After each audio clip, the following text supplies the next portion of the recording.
In today's video, Sainsbury's are scanning your face like a barcode. Jet2 is facing a massive internet boycott after staff kicked a group of friends off a flight. This man here is the man that's... The media fully control your mind. They can push the majority of the vote whatever way they want. Comments that he's made threats to blow up the college. My name is James Holder and I co-founded a clothing brand called Superdry. I absolutely love women. When the woman he'd been seeing ended their brief relationship after he assaulted her, he devised a sick plan to lure strangers to her home to rape her. So I said, okay. And the worst thing is about this, Dad is screaming, yeah? Because I sat my son down and said, Jamie Varley apparently has been attacked.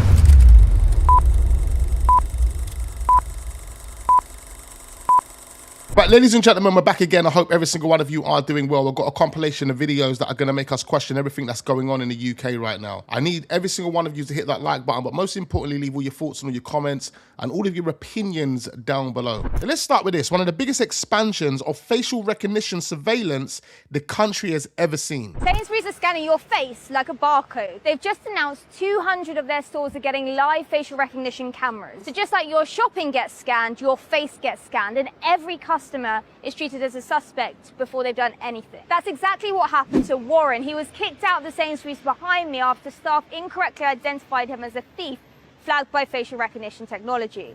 But Warren is not alone. We constantly hear from people who have ended up on secret facial recognition watch lists having done nothing wrong. Here's the scary part. If you get stopped in one Sainsbury's, you could be banned from every shop in the area using the same software called FaceWatch. We've made a speedy tool for you to write to Sainsbury's and tell them to stop scanning all customers' faces with facial recognition. Head to the link in our bio to take action. So one of the worst supermarkets in the UK are implementing facial recognition cameras whereby they identify you the moment you walk in, ladies and gentlemen. And look, it's led to situations like this. Can you imagine walking into a Sainsbury's and them not letting you in because they think you're someone that you're not? People are scanning this app, looking at all the profiles, thinking, these are the people that we've got to be aware of. These are the thieves in the local area. And your face pops up, and you're not even a thief. What are we talking about? Facial recognition, I'm not doing that whatsoever. You thought Britain was already a surveillance state. The Met Police have just announced the biggest expansion of technology that London has ever seen. Policing today will fail if it is not allowed to keep pace with criminals through the use of technology. We were told that this would never happen, that we were overreacting. This week, the Met announced they'll be wiring up London streets with fixed facial recognition cameras. We're rolling out our static LFR, making it mainstream in central London. Launching a city-wide drone surveillance network, supercharging CCTV footage with AI surveillance. London is the most surveilled city in the world, outside China. And now streets like this will be turned into digital police lineups with everyone's faces scanned like a barcode. The same people that are selling it to us, who are the same people that more or less created these problems by not doing their jobs correctly. There's been a strong level of incompetence here in the UK for a very, very long time. Nothing has purposely, intentionally been done so they can enforce a new way of how we live our lives. Drinkers will be able to buy alcohol using digital ID within months. New laws will allow bars and supermarkets to check someone's age while using an app on their phone, saving them from carrying a physical document like a passport or driving licence. To prove their age, punters will have to use a government-backed app on their phone. People will still be able to use physical documents if they prefer when the changes come in this autumn. It's happening, ladies and gentlemen. The transition is happening. Not only do we have digital ID fully being implemented in bars, pubs, but we've got facial recognition cameras being installed in our supermarkets. Jet2 is facing a massive internet boycott after staff kicked a group of friends off a flight simply because they had Muslim names. The shocking incident unfolded in Gran Canaria when a passenger named Aslam and his friends were abruptly removed from a flight to London Stansted. Out of a fully packed plane, Aslam says the only people forced off were those with Muslim and ethnic minority names. When the group demanded answers and began recording, a female Jet2 worker allegedly snapped, telling them Muslim people bring problems all over the world. Even the Spanish airport security sided with the boys, confirming they had every right to film. In retaliation, Jet 2 staff completely abandoned them, leaving them stranded in the airport for 12 hours. They had to fork out £600 for a Ryanair flight just to get home. Now, Jet 2 is completely ignoring their viral videos, which have millions of views, but the airline was just caught instantly apologising to a passenger whose video only had 4,000 views. This is a blatant display of discrimination. Should Jet 2 immediately fire the staff involved and face a massive lawsuit, or are they hoping this just disappears?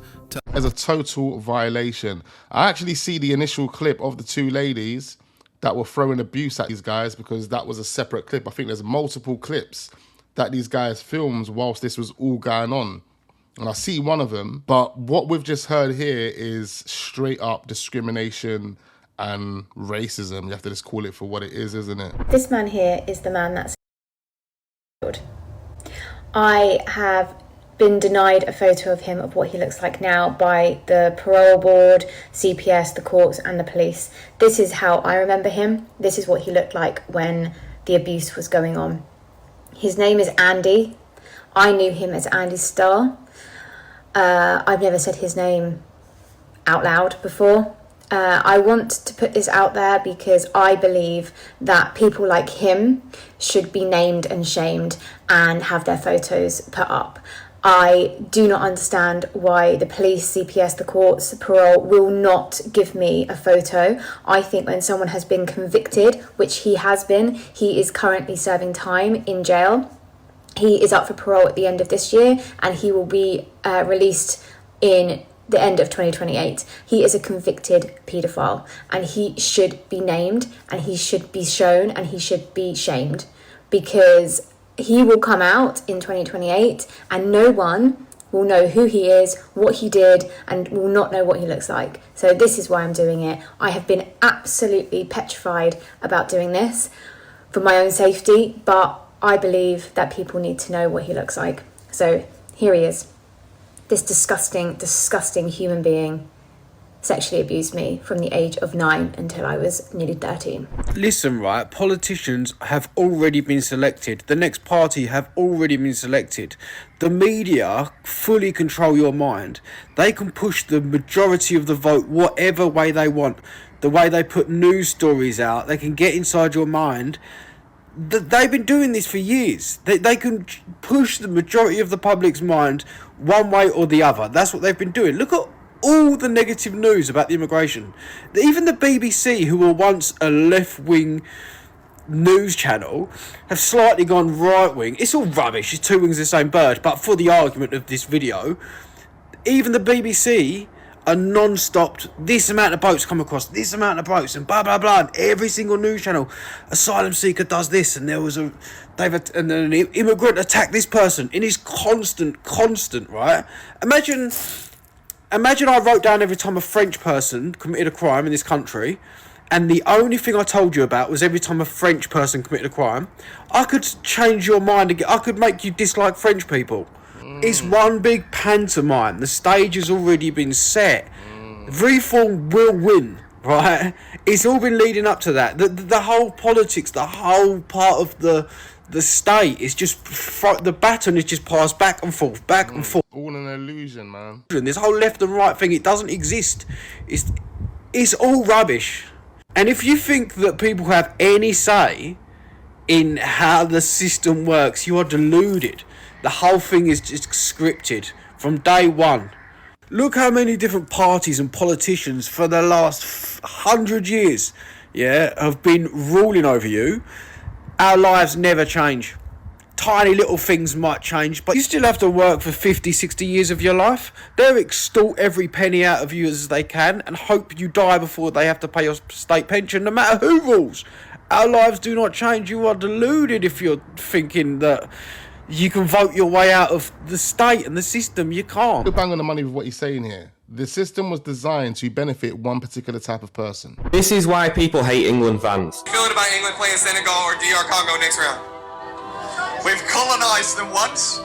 We'll colonise them twice. The level of ignorance and tone deafness from dickheads like this are the exact reason why people hate England fans, and why so many England fans from different ethnic backgrounds struggle to support the team. The lack of understanding of our own colonial history is something that is epidemic across the country. We didn't even colonise those two nations. It was Belgium and France, and Belgium in particular was some of the most horrendous colonisation of the Congo humanity has ever seen. I'm not saying you can't have banter, I'm not saying you can't have jokes, but if you're going to make jokes, at least understand what you're joking about, at least understand the ramifications of what you're saying and how it makes other people feel, particularly a large portion of your own fan base who feel alienated from actually watching and supporting the team because of dickheads like yourself. Everything he said there was nails on the heads, factual. People running around with this arrogance and this ignorance, and they don't even know the history of the country. Hey, listen, down,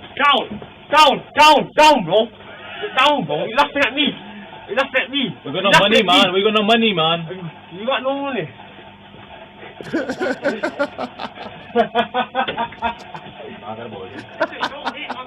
So he ran up in there to rob them, and they laughed at him before he even made his demands. Told him they've got no money, and he was like, "What, you've got no money?"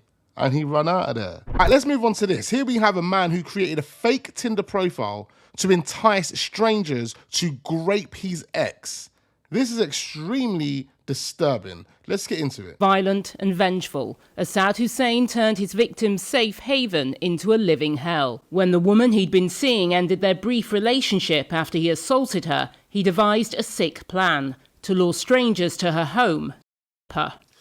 Assad Hussein was, I think, highly obsessive. The amount of effort that he put into carrying out the offences is extremely alarming and quite unique, but also I think is extremely deceitful. He went to a lot of effort to prevent the victim finding out who he actually was, and he went to a lot of effort to obstruct the investigation. He'd lied to her from the start, telling her his name was Mick Rennie. After they broke up, he created fake Tinder profiles and pretended to be her online. At least 35 men went to the woman's home claiming she'd matched with them and invited them round. Some of the men also informed the victim that they'd been told that she had a, quote, rape fantasy, and that she wanted to be roughed up, and that if she said no, she wanted it more. One night, 4 men turned up. They'd all been sent identical messages. On another occasion, a man entered her home while she was out and her teenage daughter was alone upstairs. He left shortly afterwards. Another man broke a glass panel after forcing open the front door. He then showed the victim messages from the fake account which had told him to give it a shove. Because it's a location-based app. In order to pretend to be the victim, he had to travel considerable distance from South Manchester into central Cheshire to then operate the accounts. And what we found for our inquiries is they would often travel in the late evenings, and he would stay in a lay-by only a couple miles from her home address.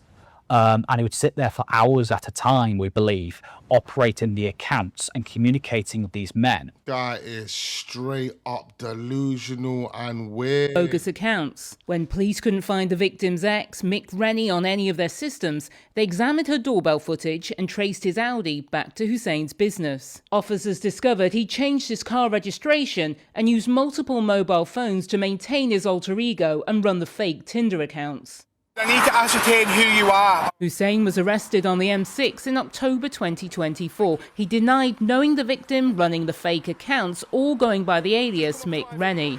Have you got any ID in the vehicle whatsoever? No, nothing. Hussein was found guilty of offences including stalking and assault by beating after a 9-day trial here at Chester Crown Court. At his sentencing today, the judge said the victim had been left paranoid, anxious and scared, and that nowhere now felt safe for her. He said Hussein's behaviour had ruined her life, but he'd never shown any remorse or empathy. Hussein was jailed for a total of 8 years and given a 15-year restraining order. 8 years? Now, 8 years weren't enough, man. He went out of his way to traumatise this poor woman. In videos of cats being tortured, just don't comment about it for the minute. There's also been comments that he's made threats to blow up the college. Jagger Strang's been jailed today for 3 years and 9 months after he told fellow students he was going to hide a bomb inside Stafford College. He'd even timed his escape routes, he said, and had homemade weapons. Police also found a list of serial killers that he'd colour-coded into order and images of Jeffrey Dahmer and Axel Ruder-Cabana, who committed the Southport murders. Well, that's sad, man. Videos of cats being tortured, bruv. Come on. My name is James Holder, and I co-founded a clothing brand called Superdry. James Holder was a big name in fashion, a multi-millionaire with an ego to match. He made this video for self-promotion, but this is the footage he'd rather you didn't see. I absolutely love women. I think they're the best thing on the planet. He was being questioned by police after raping a woman in 2022. Because I am old school chivalry. I'm not Founder of Superdry, ladies and gentlemen. If you've got any Superdry outfits in your wardrobe, I suggest you put them in the bin. Mr. Darcy with women. Holder's now serving an 8-year prison sentence. The woman he raped has revealed for the first time that Holder was her boss. He was accountable to no one, if that makes sense. He had free reign of his own behaviours. Oh, man, imagine that. I don't even want anyone to imagine that. That is crazy. He thought he could get away with that. That sort of entitlement, and because the position of power is incredibly dangerous in a work environment. Neither Holder nor the woman worked at Superdry at the time, but he was still her boss, now employing her at another one of his businesses. I felt like I was going to have the whole world against me, saying, you are wrong, you invited it. That's what it felt like. Because to me, that person of that status, that kind of position, because money was no issue to him. David and Goliath? Yeah, basically, yeah. David and Goliath. She now says she once regarded him like a celebrity, but wants the public to know that he doesn't deserve that status. How would you like James Holder now to be known? I was pissed, because that's what he is. Why celebrate somebody who's committed a crime? So what, he's a founder of a brand. Essentially, he is a criminal. Arrest for murder, okay? Does that make sense? I didn't do anything. I didn't do anything. Listen to what I've got to tell you. Listen, you do not have to say anything. I didn't It may do harm your defence anything. if you do not mention when questioned, something you may later rely on in court. 6 killers. Prove where I was. I didn't do nothing. You're going to be arrested for the murder of Joanne Penny, which has happened in the Talbot Green area of South Wales. Lived Talbot Green. Joanne Penny, 40 years, opened the door to the address and was fatally shot to the chest. Spending time in arrest for murder. You're telling me it took 6 people to pull up to someone's address and shoot them in the chest?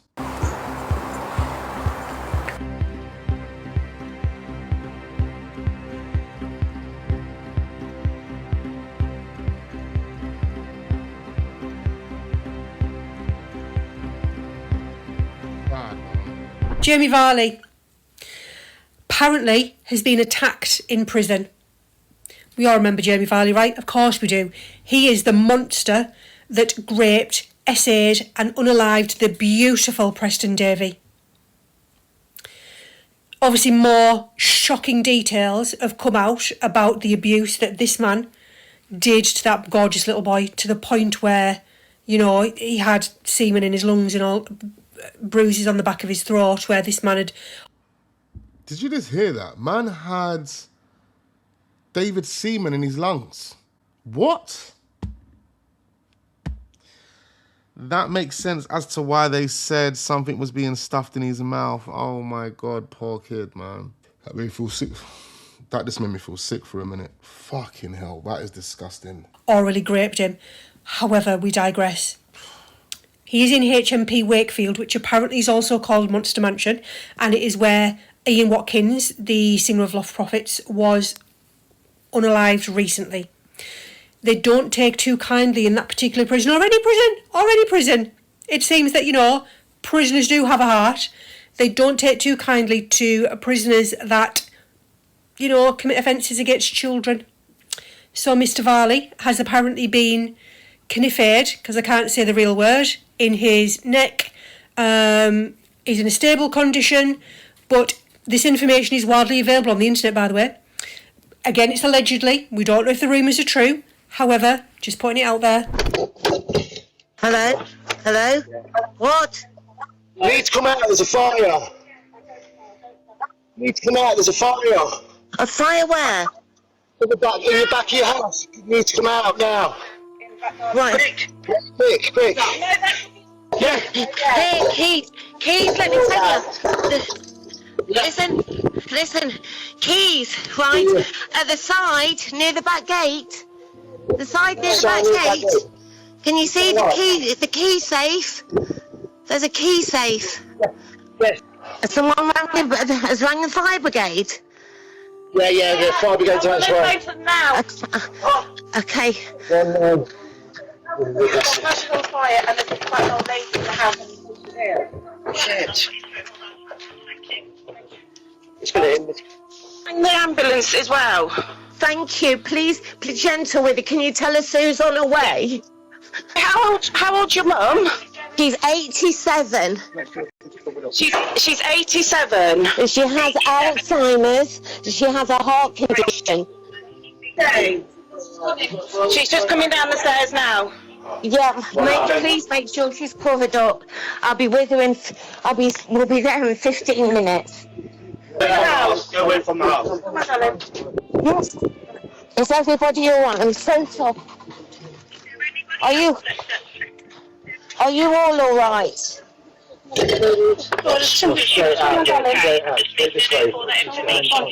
got those people, man. What a community. What a community of people, man. They knew that an elderly lady lived in that house and they see a fire at the back of her house. So the first thing they done was make sure she was out of the house. And there was a number of people that come to her rescue. Big up all of these guys, man. And that's a lady that was living with Alzheimer's, which is extremely difficult and challenging. So we don't know how she would have managed or dealt with that if these guys wasn't there.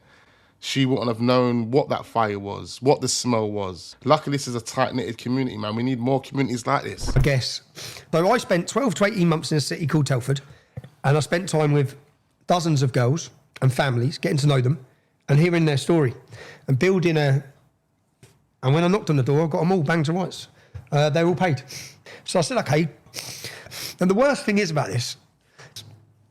So do you think now where things are at, you mentioned the by-election, Andy Burnham, it looks like he's, well, why not? Because this is a great country and it's just so lost. No, I think this is why you're so fascinating, because you sit outside of the established parties and the established movements, even if reform has come, as Restore has come from reform. And now you condemn me, and now you're literally reading my playbook. But this is literally happening in Australia with the One Nation Party. And well, I love her, Pauline. And actually they're catching fire in the electorate. Yeah, it's not the best place.